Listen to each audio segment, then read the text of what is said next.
I want to do a birth story. We want to tackle a story on LBC which is related to maternity services and to midwifery, and particularly when Baroness Cumberlege's report came out, this was something I particularly wanted to talk about.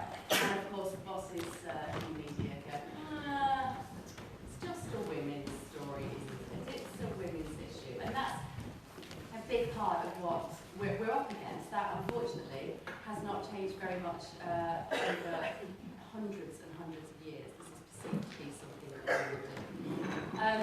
Just to tell you a little bit more about myself, I mean, as Mary said, I am merely a journalist. I do not have the experience, the insight that all of you here in this room have. I had a fantastic birth with my first son nearly 13 years ago now.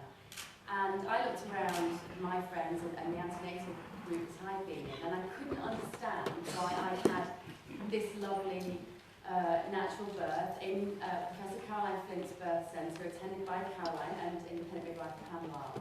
And I started to think, well, why me? Why had most of my group had these horrible, horrific experiences that they couldn't even talk about when we meet for coffee with our babies? And it was as plain as day why I'd had this good experience, and that was simply because I had midwives that I knew. This wasn't rocket science. This was so obvious to me that it made all the difference to have that trusted companionship in birth. And I felt so lucky that I was able to afford that. And it seemed outrageous to me 13 years ago that that wasn't routinely given to every single woman. That should just be a baseline expectation, I think, when you go in to have your baby. So kind of armed with this evangelical sort of belief in women's ability to birth their babies, and believing that a one-to-one midwife, a midwife that you knew was so important, I went out into the media and I tried to spread the word of positive birth, and also using hypnosis and being prepared and getting educated, and not just seeing how it will go, and not just crossing your fingers and hoping that it will be okay. That, for me, it was very simple. And so then 2 years ago, I set up an antenatal course in Chiswick called Bloom Lunch, where we have couples and we see them for 6 or 8 sessions roughly. And it's been a privilege. It's a complete honour, actually, to work with couples in that environment. And I work with Pam and Professor Donald Gibb, obstetrician, works with us as well. We have a whole team of physios and osteopaths and natal therapists, and it works brilliantly. Of course, the couples come in and we hear that same attitude of, when we go around, what kind of birth do you think you would like? And there is a lot of a very apologetic language. It's a very kind of timid attitude, body language. I would quite like a natural birth, but I know that's not always possible. You know, but I would quite like to just sort of, I don't know, maybe a water birth, but I know that's probably not going to happen. And in a way, that's why the talk that I wanted to do this morning was about aiming high, because women too frequently are presuming that this is something that's just going to happen to them, it's not something they're going to do, and that they need to aim low. And when in life do we encourage young women to aim low? We spend all our time telling them to aim high. And for me, a very, very significant aspect to that is giving them a midwife, a team of midwives, that they know. It sends out a very strong message to pregnant women. You are important, your birth is important, your baby is important, and therefore we're going to give you a midwife that you build a relationship with. That for me is so important. I still find it extraordinary that we work with these couples, and by the end of our course I like to think that they are more confident and they do have belief, and they're much more resilient when they go into their birthing space, whatever that would be. But my heart slightly sinks because I know that they're going to be walking out and walking into a birth setting, and they're going to be winging it with a stranger, and that's not good enough. We need them to feel utterly supported. For me, the significance of having a one-to-one midwife was never more clearly demonstrated than when in 2010 my husband had a very nasty road accident. James Cracknell, he's the Olympian, and he got knocked off his bike, and so he was off with the fairies. He was completely nuts for quite a long time. And I found out I was pregnant 10 days after the accident, only with our third, when he was still in intensive care in America. Now that whole pregnancy went by in a total blur, and it was only when Pam would come around and knock on the door, and then I'd go, oh, I'm pregnant, we need to talk about this baby, don't we? Because I was spending so much of my time worrying about him. And actually for me, I was a well-supported, comfortable, woman with a great family, and nothing else in my life was particularly stressful apart from my completely mental husband at that time, who is a lot better now, 6 years on. And I thought, what must it be like for women who live in more challenging situations, who have a more chaotic existence, who take very little time to think about the fact that they're having a baby and to think about the fact that they're going to be a mum. Where is their oasis? For me, Pam was that oasis. It was the time to consider what I was going to go through and to talk about it. When we see the women on our course, and I will say to them, do any of you know your midwives? You're met with blank stare. It's as though this is a ridiculous question. Where they go into all of those appointments not knowing who they're going to see, and that's not good enough. We need to make this happen. So, just speaking here as a journalist, I think what do you do as a journalist? What, where, who, where, how, why.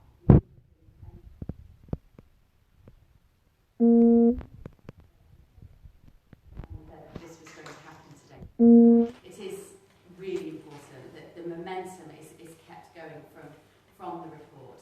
And actually what I've seen, the little that I understand about how these theories can be put into practice, is that it's about individuals, it's about you lot, it's about individuals who go back into their environments and their working location and who say, we're going to make this happen and let's work out how to make it happen. It seems that sometimes there is resistance and we need to work out where that resistance is coming from, and I think today is a brilliant opportunity to do that. So what are we talking about? We're talking about never being with a stranger on the most intimate, scary, worrying, potentially incredible day of your life. That we have to get rid of that idea. Who are we talking about? Well, this affects everybody. It's not just, as the bosses of media companies will say, it's not just a women's issue, it affects couples. Interestingly, when we work with couples and we talk to them about their options, and we will suggest doulas for continuity, we will suggest independent midwives, we will suggest they opt for a home birth, even if they don't want one, so that they get that continuity of care, which I realise is a little bit. And actually, it's the women in the room who say, oh, it's okay, we can't, we can't afford that. Or, I'm going on maternity leave, but I'm not going to pay for one-to-one care in whatever capacity. And it's the husbands, it's the partners who say, no, come on, we can. It's important to the men in the room, fascinatingly. And they're often the ones who will say, let's make this happen, and we need more men engaged in this conversation. Are you a man?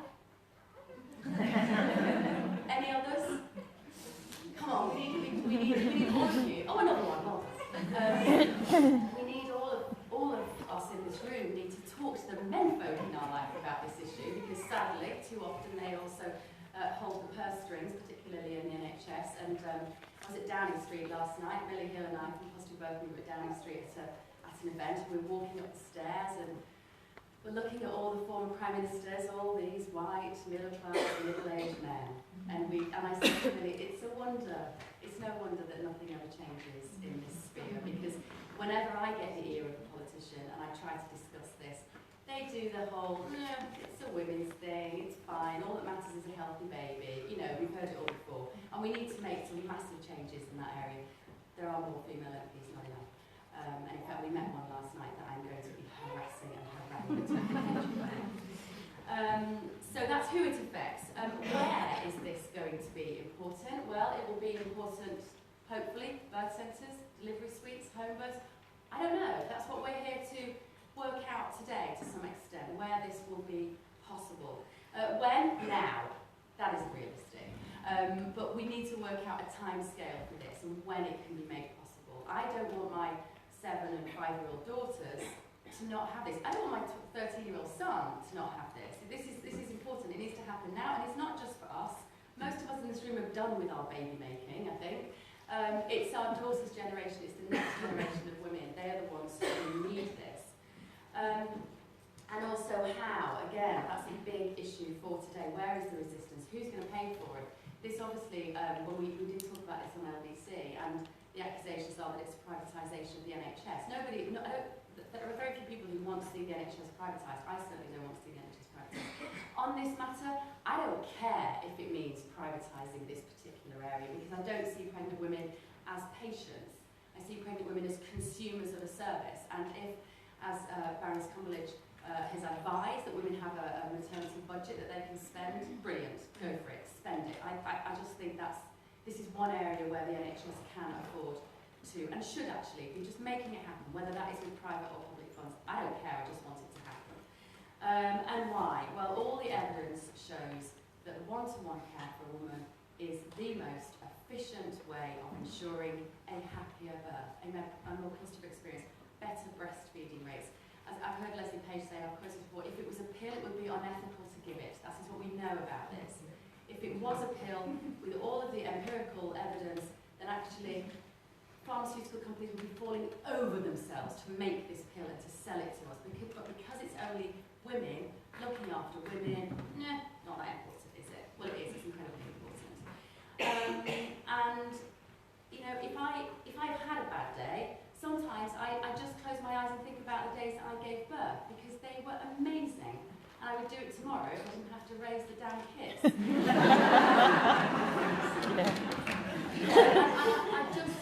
That's not because of me, that's because of my midwife. That's why, because I knew her and I trusted her. And so because I didn't have to think about anything, my body could get on with what it knew how to do. And that's what we have to get the message out there. That's why it's important. And we just need to make sure that we're giving more women that opportunity, that on a bad day, they can close their eyes, they can think about the day they gave birth, and remember that they are a goddess. Thank you. Have a wonderful day.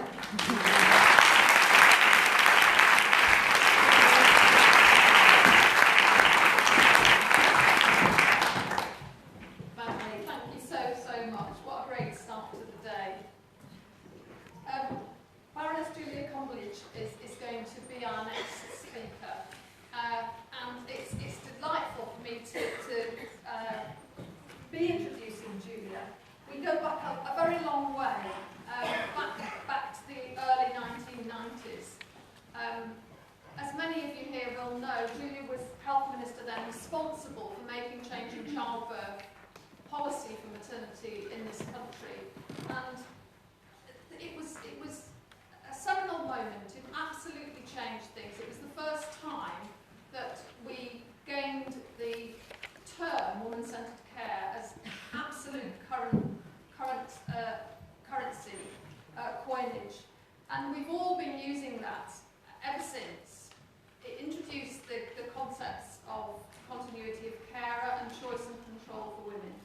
And although many of us feel very frustrated about the limited amount of change there has been, I think there have been significant changes, and it's really important that we've had the National Maternity Review, and Julie is going to be introducing for us the main findings of the review. Julia, please. Thank you.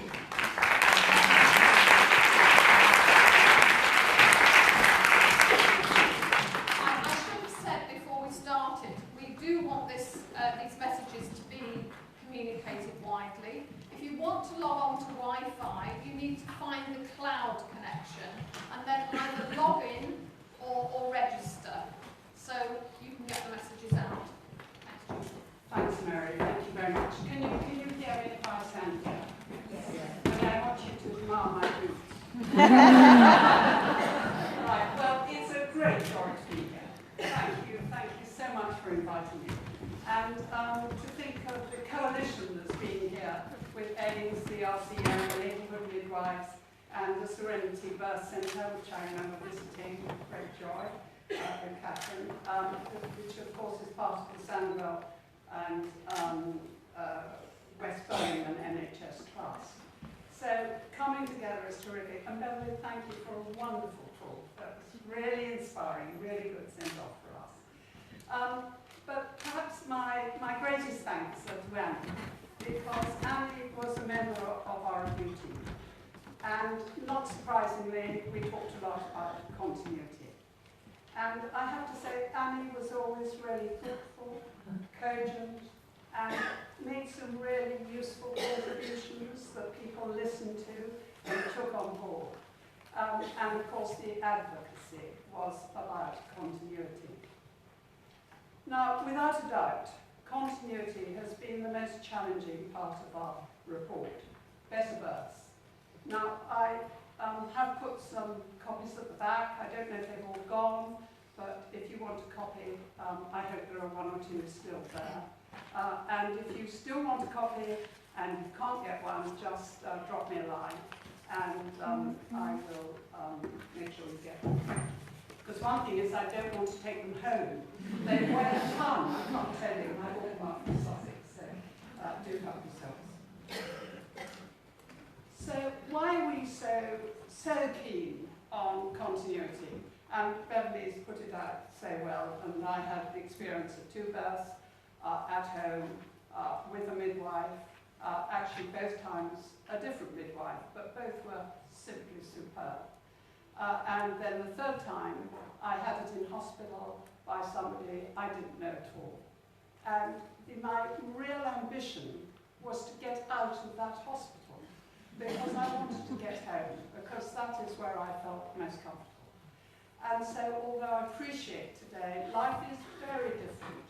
And clearly we have to have birth in hospitals as well as at home, as well as in freestanding birth centres, as well as alongside birth centres. But the choice today is a great deal greater than it was when I was giving birth. So the 3 aspects that really I feel very, very passionate about.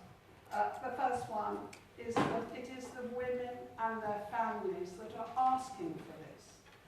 Now, our report, Better Births, on the back of it and on the front of it, there's some rather strange writing, and these came from the wall, and I'm going to tell you a bit about that in a minute.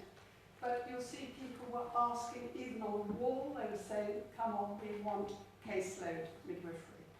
And that came so strong from women and their families. I feel very strongly about continuity because I believe it is an absolute major element on safety. And safety is something that was absolutely threaded throughout our report. And this afternoon, David Richmond is coming, the President of the Royal College of Obs and Gynae, and they have done a lot of work on Each Baby Counts, and he probably will be telling you something about that. Because when we look at our comparators across Europe, we don't do well. We've got to do better, especially on stillbirths. Leslie Page, Professor Leslie Page, had this wonderful symposium at Green College at Oxford. And I have to say the evidence that has come out of that report is just compelling. When I did Change in Childbirth, one of our problems was we hadn't got research. It was something we felt about, but now we've got empirical research, which is so helpful and counts a huge amount. And the 3rd thing is that we just know, don't we? If you look at Leslie's research, the work that she's done, if you look at the NPEU, the work that they gave to us when we were doing our report, we know that continuity produces better outcomes for women, for the babies, and also for many midwives. And we'll be talking about that in a minute. And I have to say, obstetricians, I have met obstetricians who have also done continuity, where a woman has had a very poor experience first time around, and they have taken a real responsibility to look after that woman. Of course, the great challenge to all of us is how can we achieve it? How can we sustain it? This model of care that we so laud, we so want, how can we do it? Well, one of the things that I am absolutely certain about, it's in your hands. We can write beautiful reports and nothing happens. They sit on shelves and nothing happens. I did a report in 1986 and it was called Neighbourhood Nursing, and it promoted nurse prescribing. And it has taken me 20 years to get nurse prescribing to happen across the piece. So I am equally determined, and I'm not sure I'm going to live that long, but as long as I live, I am determined that we try and introduce this model of care.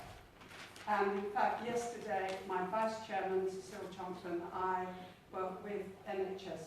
We go every Tuesday, 11 o'clock, make sure they're doing what they should be doing. And we are forming this implementation team, upon which we are going to be members. Because we are really determined, we have to keep a hand, sorry, we have to keep a handle on this if it's going to happen. So, Annie said to me, Julia, could you just briefly say a bit about the report before we go further into continuity? Thanks,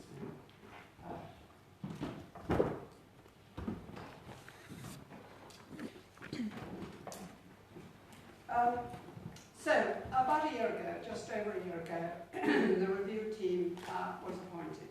I was run up by Simon Stevens, would I do this review? And I said I was delighted, and he let me choose the team.